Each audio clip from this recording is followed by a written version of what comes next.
사무엘하 16장입니다. 다윗이 마루턱을 조금 지나니 모비보셋의 종 시바가 안장 지은 두 나귀에 떡 200개와 건포도 100송이와 여름 과일 100개와 포도주 한 가죽 부대를 싣고 다윗을 맞는지라. 왕이 시바에게 이르되 네가 무슨 뜻으로 이것을 가져왔느냐 하니 시바가 이르되 나귀는 왕의 가족들이 타게 하고 떡과 과일은 청년들이 먹게 하고 포도주는 들에서 피곤한 자들에게 마시게 하려 함이니이다. 왕이 이르되 내 주인의 아들이 어디 있느냐 하니 시바가 왕께 아뢰되 예루살렘에 있는데 그가 말하기를 이스라엘 족속이 오늘 내 아버지의 나라를 내게 돌리리라 하나이다 하는지라.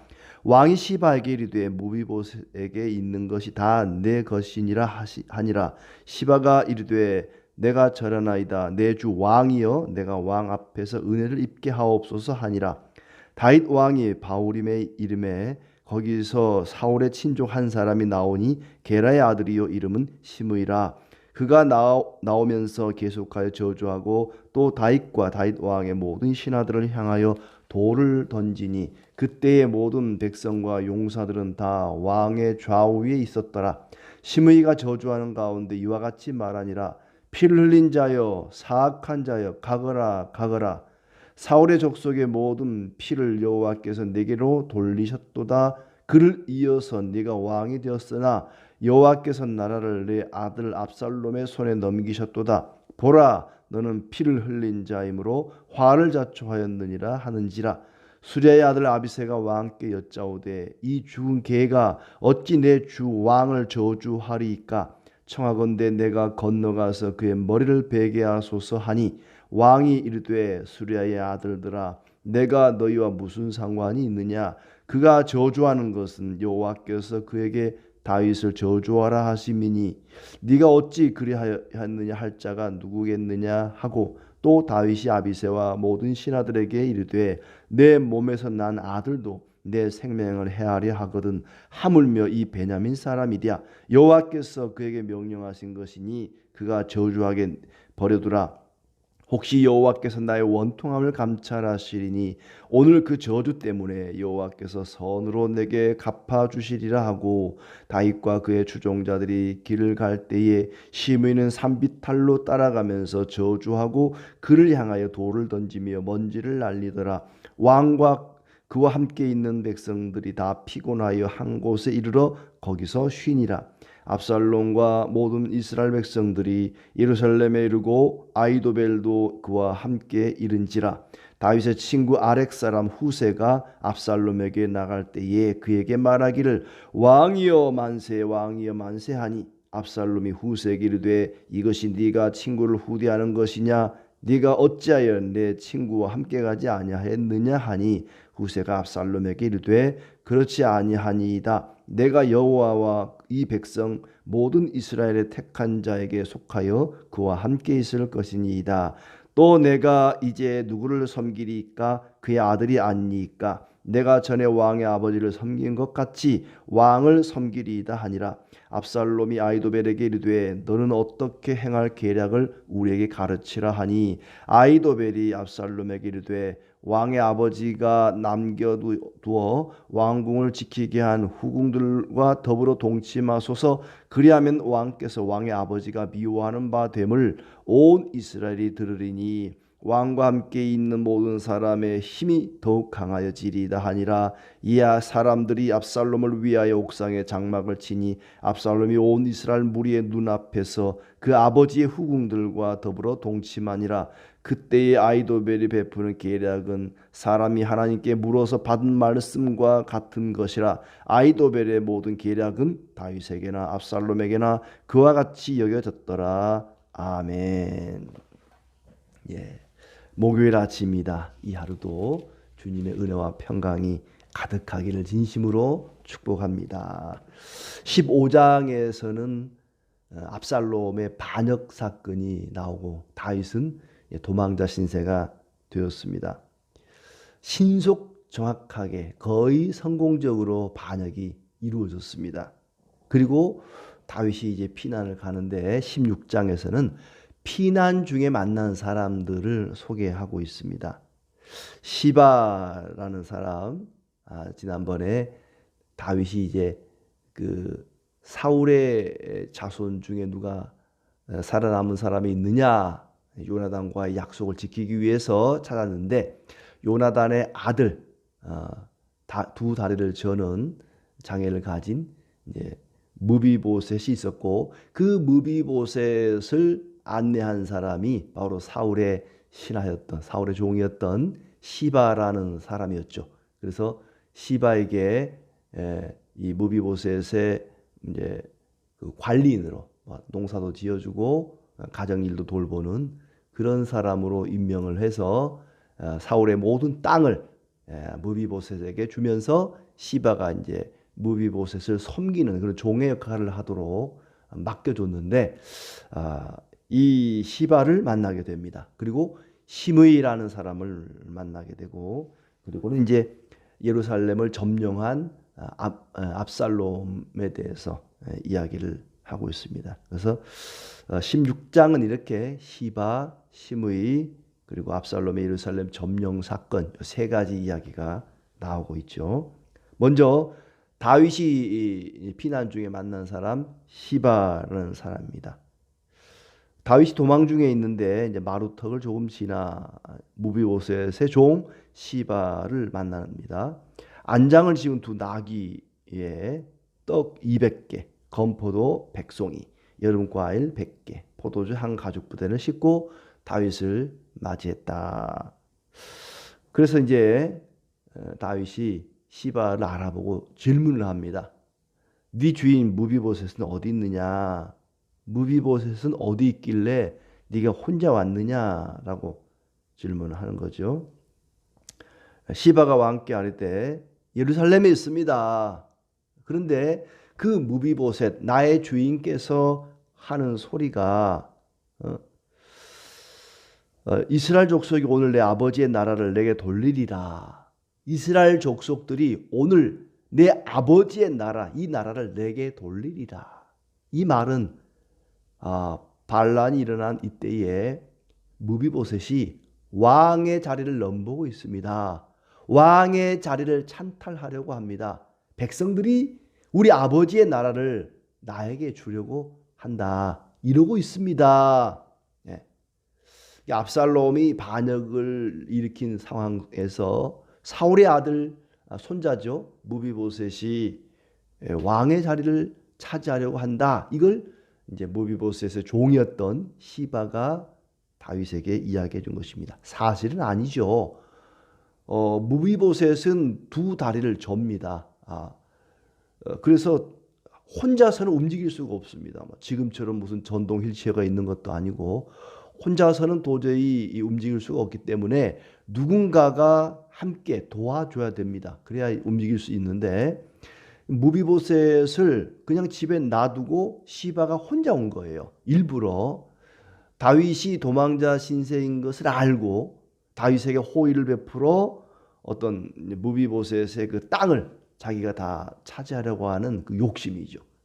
도망자라고 하는 다윗의 약점을 이용해서 자기 욕심을 채우려고 하는 아주 나쁜, 아주 못된 심보를 가진 사람이 바로 이 시바입니다.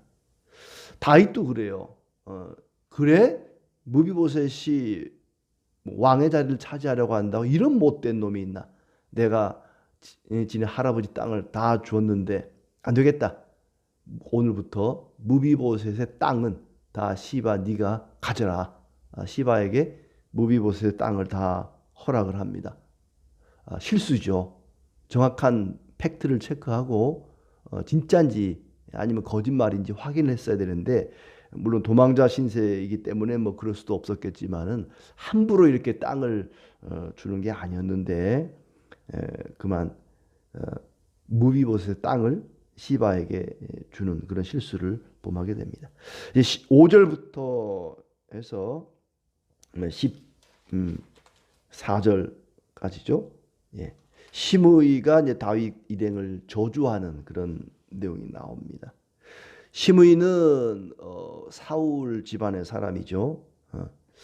사울의 친족 한 사람, 게레 아들 시므이라는 사람이 저주하면서 돌을 던지면서 산비탈로 다윗 일행이 이렇게 올라가는데 뭐 돌을 던지면서 가거라 가거라 하면서 욕을 하는 거죠. 막 저주를 퍼붓는데 그 저주의 핵심 메시지는 뭐냐면은 네가 사울 왕을 내쫓고 죽이고 그래서 왕의 자리를 차지했지. 하나님이 압살롬 네 아들로 하여금 너를 내쫓고 그 대가로 왕의 자리를 차지한 거야.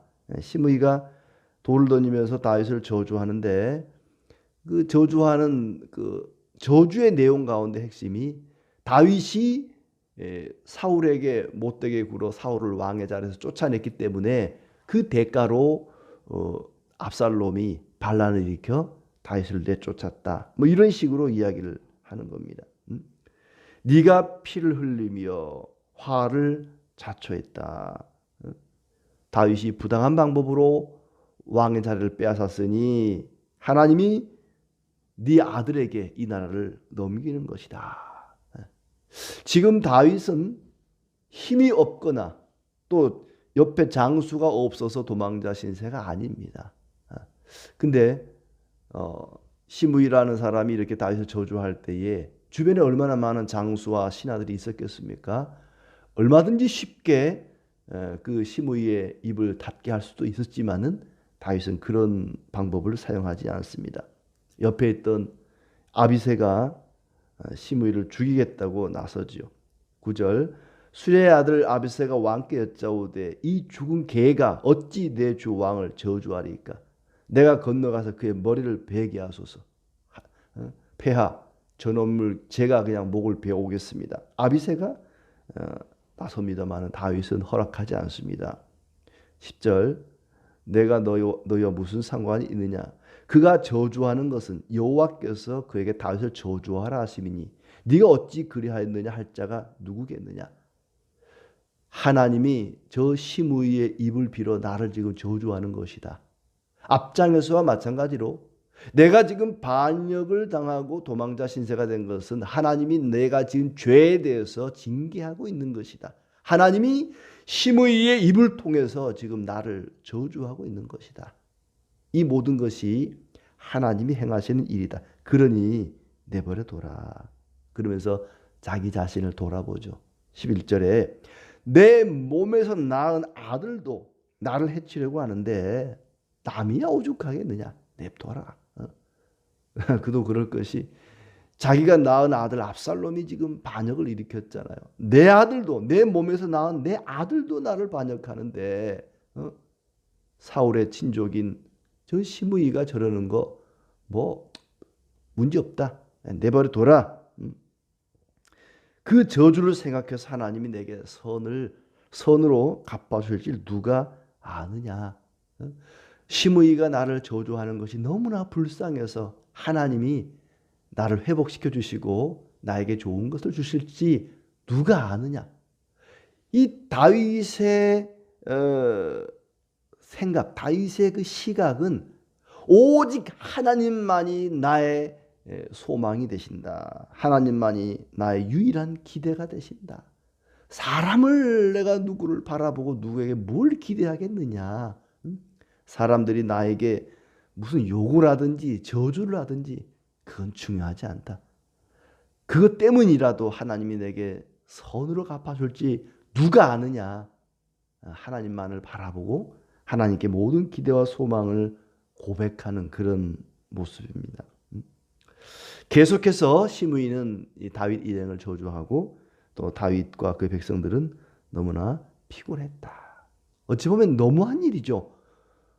지금 아직 그래도 다윗이 왕입니다. 왕. 살아 있습니다. 한 나라의 왕인데 그 왕을 향해서 이런 저주를 퍼붓는다는 거 말도 안 되는 얘기고 참 너무한다는 생각이 들지만 그러나 또 한편으로는 다윗은 그것을 순순히 받아들입니다. 하나님이 시므이의 입을 통해서 나에게 지금 저주를 하는 것이다. 그러니 내버려둬라. 15절에는 압살롬이 예루살렘에 입성하는 예루살렘을 점령하는 모습인데 거기에 모사였던 아히도벨도 같이 옵니다. 그리고 이제 다윗의 그 계략대로 모사 중에 한 명이었던 후세가 위장 전향을 하죠. 16절에 보시면은 다윗의 친구인 후세가 압살롬에게 나아갑니다. 그에게 말하기를 왕이여 만세, 왕이여 만세. 마음은 안 그러죠. 마음은 다윗 편에 가 있는데 다윗이 이제 후세에게 친구인 또 책사인 후세에게 너는 압살롬에게 가까이 가 있으면서 고급 정보들을 제사장의 두 아들들에게 전해서 나에게 전달되게 해다오. 그래서 이제 책사였던 후사가 압살롬 편에 서도록 얘기를 해서 다윗의 계획대로 이제 왕이여 만세 하면서 압살롬 편에 서게 됩니다. 그래서 압살롬이 묻죠. 네가 어찌하여 왕의 친구인데 다윗과 함께 가지 않았느냐? 우리 아버지와 함께 가지 않았느냐? 물었더니 후세가 이제 압살롬에게 말합니다. 그렇지 아니하니이다. 내가 여호와와 이 백성 모든 이스라엘의 택한 자에게 속하여 그와 함께 있을 것이니이다. 내가 누구를 섬기리까? 이제는 세상이 바뀌었습니다. 다윗의 세상이 아니라 바로 당신 압살롬의 세상입니다. 아버지 다윗이 왕이었을 때는 내가 그분을 섬겼지만 이제 하나님이 당신을 기름 부어 왕으로 세웠으니 이제는 당신을 섬깁니다. 압살롬이 흡족해할 만한 그런 답을 주면서 압살롬 편에 서는 척 하는 거죠. 다윗의 부탁을 받고 그렇게 한 것입니다. 그러면서 이제 아히도벨에게 계략을 묻죠. 내가 이 상황에서 어떻게 하면 좋겠느냐. 누구도 생각할 수 없고 제안할 수 없는 아주 독특한 제안을 아히도벨이 합니다. 아히도벨이 압살롬에게 이르되 21절 왕이 남겨놓고 간 10명의 후궁들과 동침을 하십시오. 참 끔찍한 일이죠. 아버지의 후궁들인데 그 아들이 동침을 한다. 백주대낮에 옥상에 장막을 치고 백성들이 보는 앞에서 10명의 후궁들과 동침을 했다. 내가 우리 아버지를 제압했다. 이 전왕, 선왕을 내가 제압했다. 이 선왕의 여자들을 내가 다 동침을 함으로써 내가 드디어 이 나라의 왕이다. 하는 그런 그 세상의 군주들이나 하는 그런 짓거리를 했던 것입니다. 그리고 이 아히도벨에 대한 소개가 짤막하게 나오죠. 마지막 절에 아히도벨이 베푸는 계략은 사람이 하나님께 물어서 받은 말씀과 같은 것이라.